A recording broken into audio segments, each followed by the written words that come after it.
तर मित्रांनो, तुम्ही एक गोष्ट नोटीस केली आहे का? मागच्या 4-5 वर्षात अनेक अचानक श्री स्वामी समर्थ यांचे भक्त खूप मोठ्या प्रमाणात वाढले आहेत. Instagram reels, YouTube videos, status, मंदिरातली गर्दी, नामजप, जिथे बघाल तिथे श्री स्वामी समर्थ हे नाव ऐकायला मिळतं. पण प्रश्न असा आहे, की हे अचानक का वाढलं? मित्रांनो, पूर्वी लोक स्वामींना मानायचे नाहीत का? की आजच्या काळातच लोकांना काहीतरी वेगळं शोधायचं आहे? आणि सगळ्यात महत्त्वाचं, हे फक्त श्रद्धा आहे की यामागे सायकोलॉजी, सायन्स आणि मॉडर्न लाईफचा मोठं कनेक्शन आहे? मित्रांनो, आजच्या या व्हिडिओमध्ये आपण ह्याच विषयावर खोलात जाऊन बोलणार आहोत. आणि हा व्हिडिओ अगदी शेवटपर्यंत बघा, कारण कदाचित तुम्हालाही समजेल की आज इतके लोक स्वामीकडे का वळत आहेत. तर मित्रांनो, पॉईंट नंबर 1, लोक आधीपेक्षा जास्त मेंटली टायर्ड झाले आहेत. मित्रांनो, पूर्वीच्या काळात लोकांकडे पैसा कमी होता, पण मनात शांतता जास्त होती.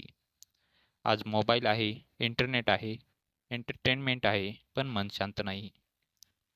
Overthinking, anxiety, loneliness, comparison, career pressure, relationship problems. मित्रांनो, आजचा माणूस बाहेरून स्ट्रॉंग दिसतो, पण आतून खूप थकलेला आहे.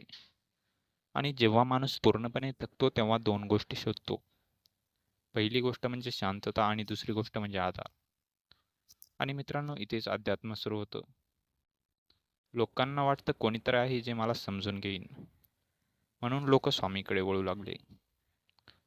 आता मित्रांनो, पॉईंट नंबर 2, पॅन्डेमिक नंतर लोक बदलले. हो मित्रांनो, कोरोना पॅन्डेमिकने जग बदललं.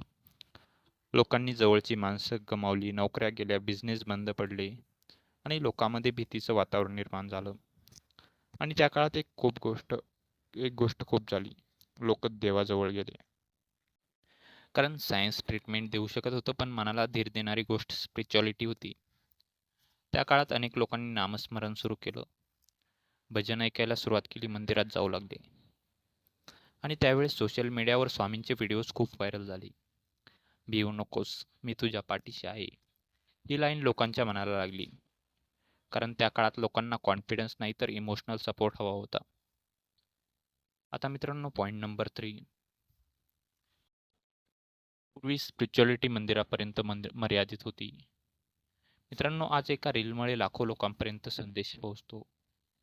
एखाद्या व्यक्तीने स्वामीचा अनुभव सांगितला आणि लोकांना तो शेअर केला. एका भक्ताने मोटिवेशन दिलं तर दुसऱ्याला होप मिळाली.